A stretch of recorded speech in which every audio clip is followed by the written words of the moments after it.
Thank you and welcome everybody for coming out on this beautiful day today.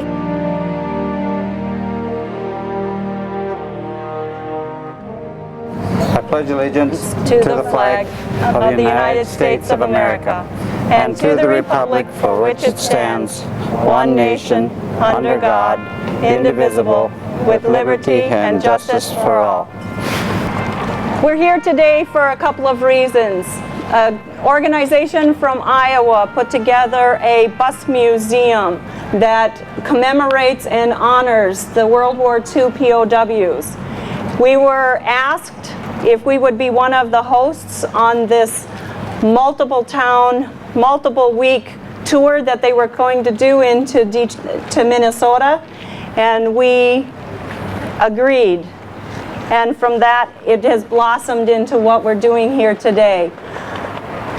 This is being brought to you by the Becker County Historical Society, the Detroit Lakes VFW, the Detroit Lakes American Legion, the Frazee VFW,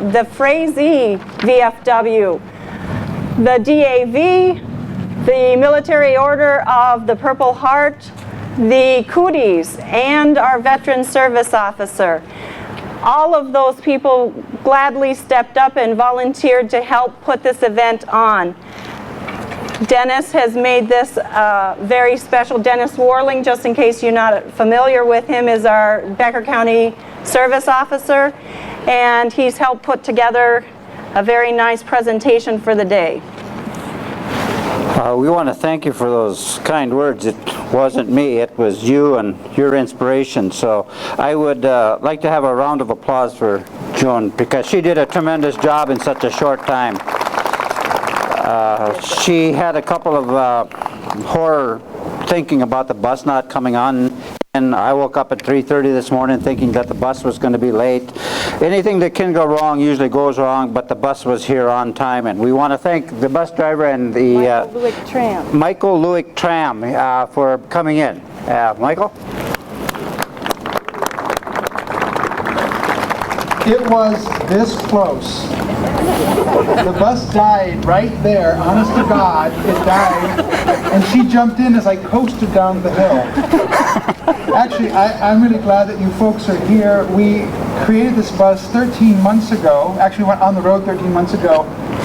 We have been in 275 towns with the exhibit in Iowa and Nebraska, and now over a 5-week period we're in 71 towns in Minnesota.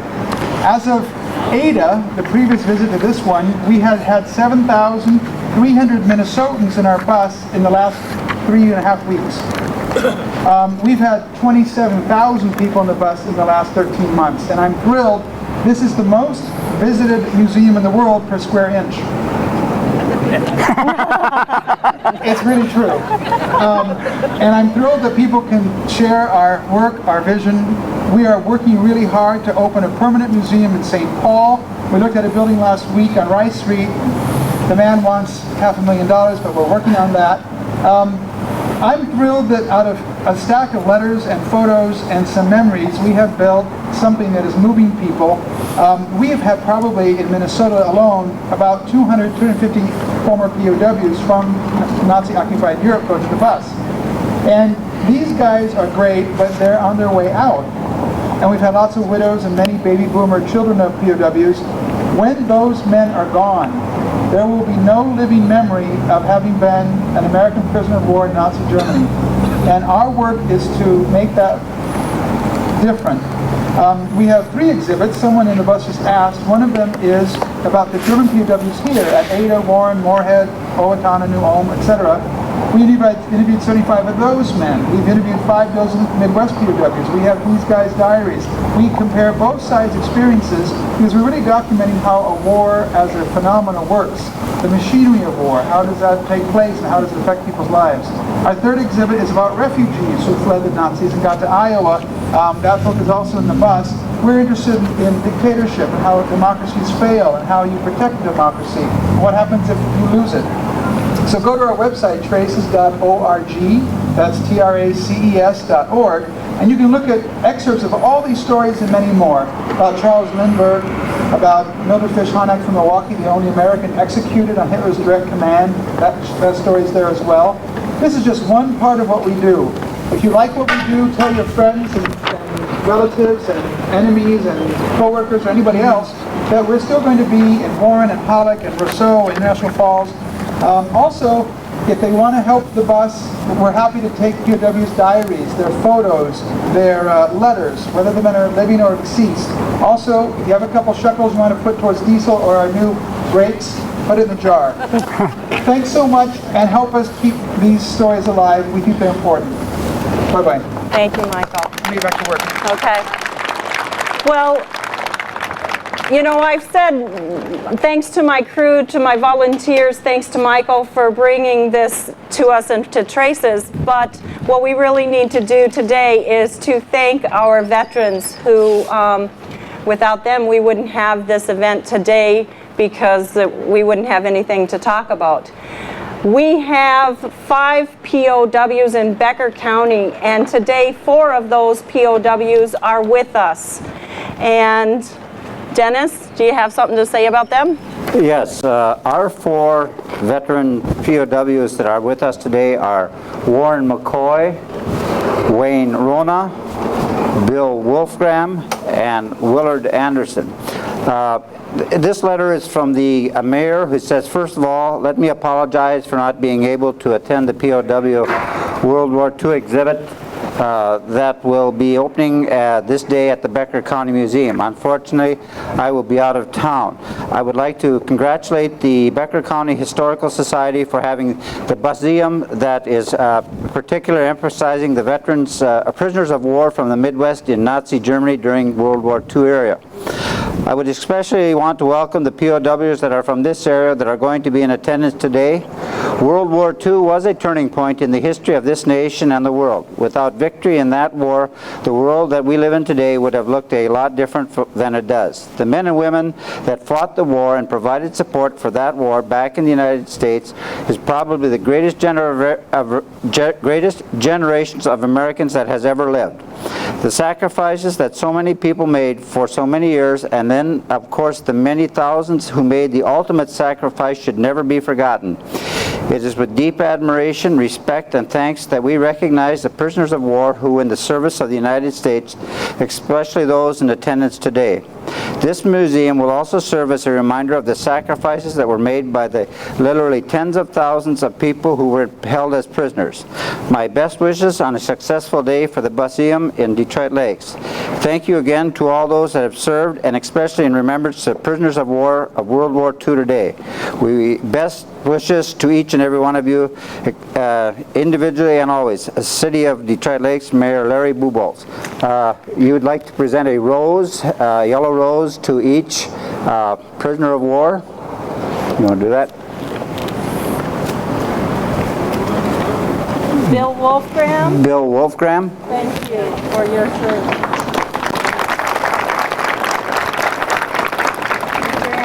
Willard Anderson. Wayne Rona. And Warren McCoy. She also has pins that she's going to present. I was fortunate to get 5 special American flag pins, and they're going to be given to each one of the prisoners of war. And we also have the ruptured duck emblem that it was given to the veterans of World War II for their honorable service. Another thing that we had an interview the other day, and as we were interviewing, I know 2 of the veterans had been in for their World War II POW medals.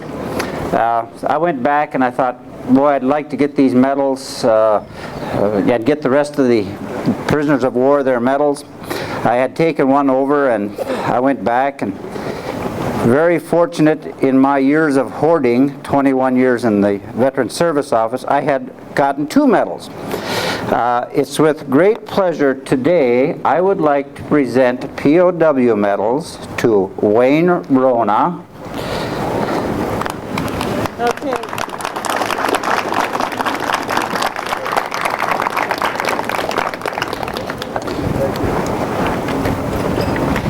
Warren McCoy.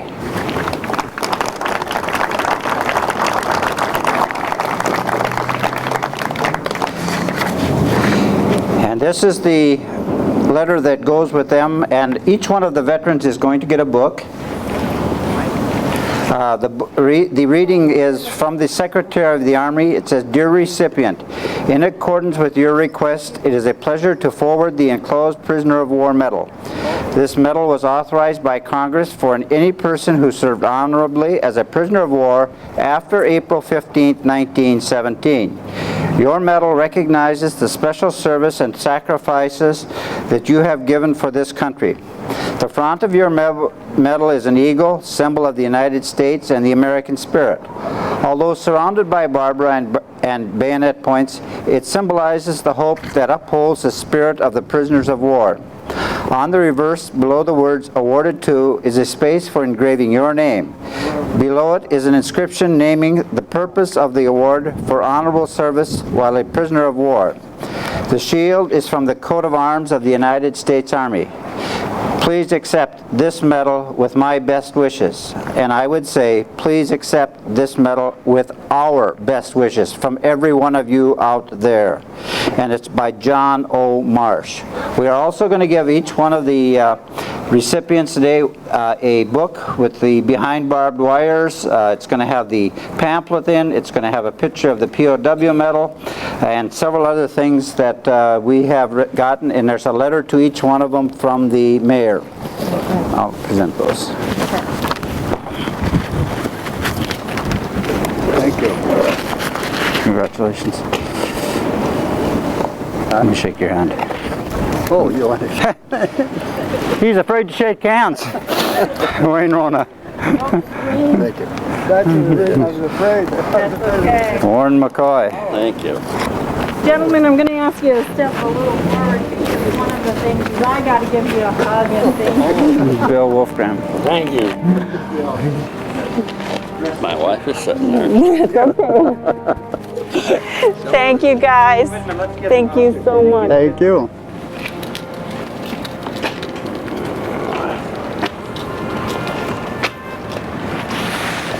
Bill, I'm going to give you a hug. Thank you very much. Ladies and gentlemen, our POWs. Our four honored guests.